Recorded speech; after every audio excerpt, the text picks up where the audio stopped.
நடைபெறக்கூடிய இந்த திருமண விழாவிற்கு வருகை தந்திருக்கக்கூடிய அனைவரையும் வரவேற்று மகிழ்ந்திருக்கக்கூடிய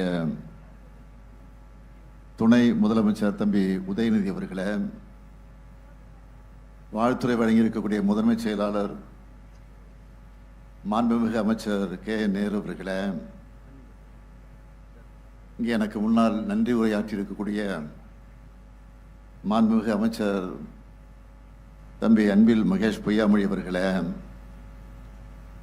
அருமை சகோதரர் துரை சந்திரசேகர் உள்ளிட்ட பல்வேறு மாவட்டங்களிலிருந்து வருகை தந்திருக்கக்கூடிய மாவட்ட கழகத்தினுடைய செயலாளர்களை, மாண்புமிகு அமைச்சர் பெருமக்களை, நாடாளுமன்ற சட்டமன்ற முன்னாள் இந்நாள் உறுப்பினர்களை, தலைமை கழகத்தினுடைய நிர்வாகிகளை, ஒருங்கிணைந்த தஞ்சை மாவட்ட கழகத்தினுடைய நிர்வாகிகளை, உள்ளாட்சி பிரதிநிதிகளை, மணக்கோலம் போன்றிருக்கக்கூடிய மணமக்களை, மணமக்களுடைய பெற்றோர்களை, உற்றார் உறவினர்களை, என் உயிரோடு கலந்திருக்கக்கூடிய தலைவர் கலைஞர் அவர்களின் உயிரினும் உயிரான அன்பு உடன்பிறப்புகளை, உங்கள் அனைவருக்கும் என்னுடைய அன்பான வணக்கம். நம்முடைய நெஞ்சமெல்லாம் நிறைந்திருக்கக்கூடிய நம்முடைய அன்புக்குரிய அன்பில் அவருடைய இல்லத்தில் நடைபெறக்கூடிய இந்த திருமணம், அன்பில் பொய்யாமொழி திருமதி மாலதி அவருடைய பேத்தியும், திரு சுரேஷ் திருமதி எழிலரசி என்கிற சுகி அவருடைய மகளுமான ஓவியா அவர்களுக்கும், வரதையா திருமதி சுலோசனா அவருடைய பேரனும், திரு ஏமச்சந்தர் திரு மோகன் அவருடைய மகனுமான மணமகன் திரு மனோஜ் அவர்களுக்கு நடைபெறக்கூடிய இந்த மணவிழா நிகழ்ச்சியில் பங்கேற்று மணவிழா நிகழ்ச்சிக்கு தலைமையேற்று அதே நேரத்தில் மணக்கோலம் போன்றிருக்கக்கூடிய மணமக்களுக்கு மணவிழாவை நடத்தி வைத்து மணமக்களை வாழ்த்தக்கூடிய ஒரு சிறப்பான வாய்ப்பு எனக்கு கிடைத்திருக்கிறது. வரவேற்புரையாற்றிருக்கக்கூடிய தம்பி உதயநிதி குறிப்பிட்டதைப் போல, இது எங்கள் குடும்பம் என்று சொல்வதா, கழக குடும்பம் என்று சொல்வதா, ஒட்டுமொத்தமாக சொன்னால் நமது குடும்பம் என்ற நிலையிலே தான் இந்த மணவிழா நிகழ்ச்சி நடைபெற்றுக் கொண்டிருக்கிறது. உங்களுக்கெல்லாம் நன்றாக தெரியும், நம்முடைய நெஞ்சமெல்லாம் இருந்திருக்கக்கூடிய அன்பில் அவர்களுடைய கழகப்பணி இந்த மாவட்டத்தில் இருக்கக்கூடிய உங்களுக்கு நான் அதிகம் சொல்ல வேண்டிய அவசியம் இல்லை. தலைவர் கலைஞரிடத்தில் எந்த அளவிற்கு நட்பு கொண்டிருந்தார், தலைவர் கலைஞருக்கு எந்த அளவிற்கு துணையாக இருந்தார். இந்த திருச்சி மாவட்டத்தை பொறுத்தவரையில் கழகத்தை உருவாக்குவதற்கு, கழகம் இன்றைக்கு கம்பீரமாக ஓங்கி நிற்பதற்கு காரணகர்த்தாக்களில் ஒருவராக இருந்த அன்பில் அவர்கள் கடைசி வரையில கழகத்திற்கு, தலைவர் கலைஞருக்கு பக்கபலமாக இருந்தவர்.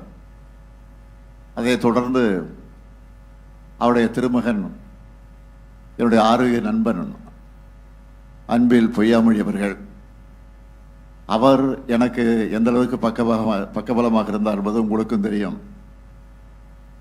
ஆக ஒரு உற்ற நண்பனாக மட்டுமல்ல, என்னுடைய வாழ்வில் ஏற்பட்டிருக்கக்கூடிய பல்வேறு வளர்ச்சிக்கு காரணகர்த்தாக்களில் ஒருவராக இருந்தவர் நம்முடைய அன்பில் பொய்யாமொழி அவர்கள்.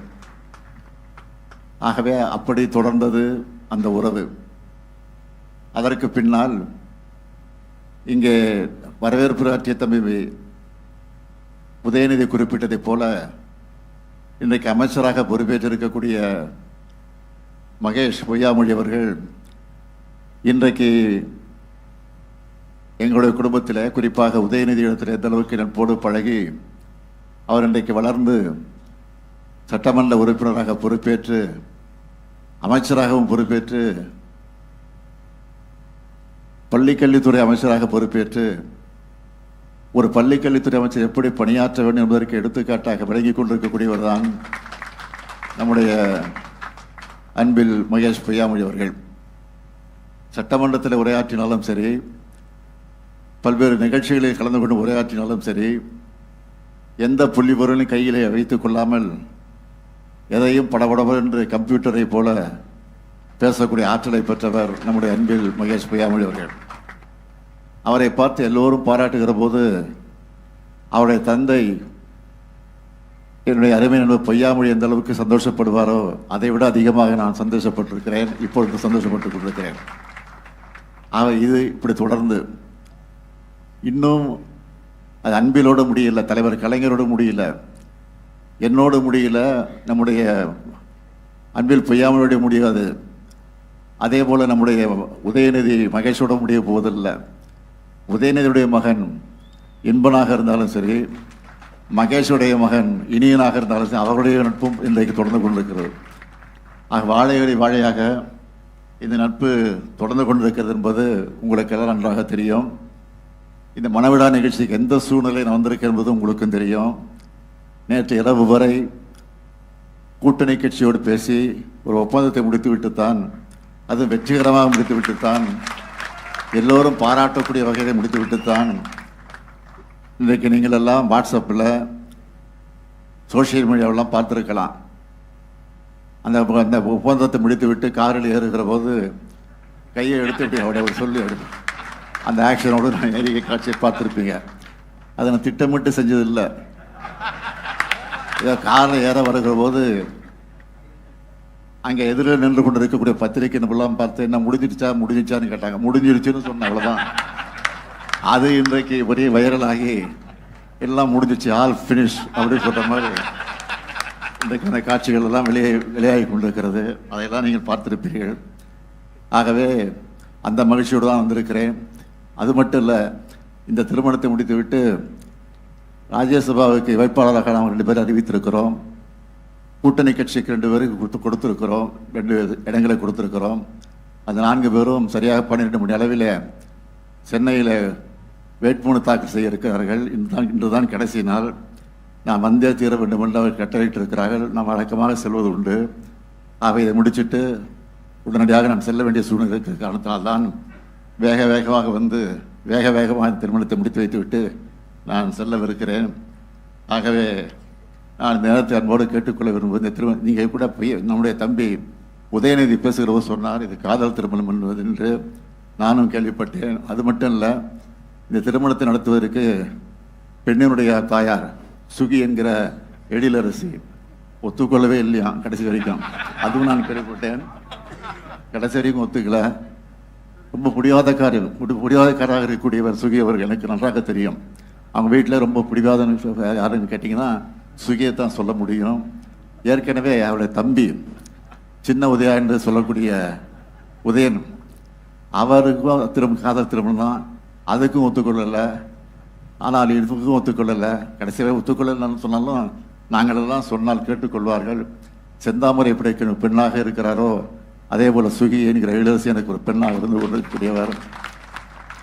அது மட்டும் இல்லை, என்னுடைய மகள் செந்தாமரையும் சுகியும் இன்றைக்கு ரொம்ப நட்போடு பல்வேறு தொழில்களில் கூட பார்ட்னராக இருந்து கொண்டு பணியாற்றி கொண்டிருக்கிறார்கள். ஆக அந்த அளவுக்கு நட்போடு இந்த குடும்பம் இன்றைக்கு அந்த இல்லத்தில் நடைபெறக்கூடிய இந்த மணவிழா நிகழ்ச்சியில் பங்கேற்ற நேரத்தில் உள்ளபடியே நான் பெருமைப்படுகிறேன், மகிழ்ச்சி அடைகிறேன்.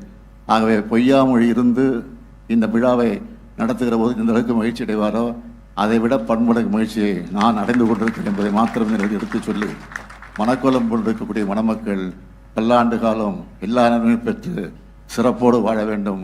புரட்சி கவிஞர் பாரதிதாசன் எடுத்து சொல்லி இருக்கக்கூடிய வீட்டிற்கு விளக்காய் நாட்டிற்கு தொண்டராய் வாழுங்கள் வாழுங்கள் வாழுங்கள் என்று வாழ்த்தி விடைபெறுகிறேன். நன்றி, வணக்கம்.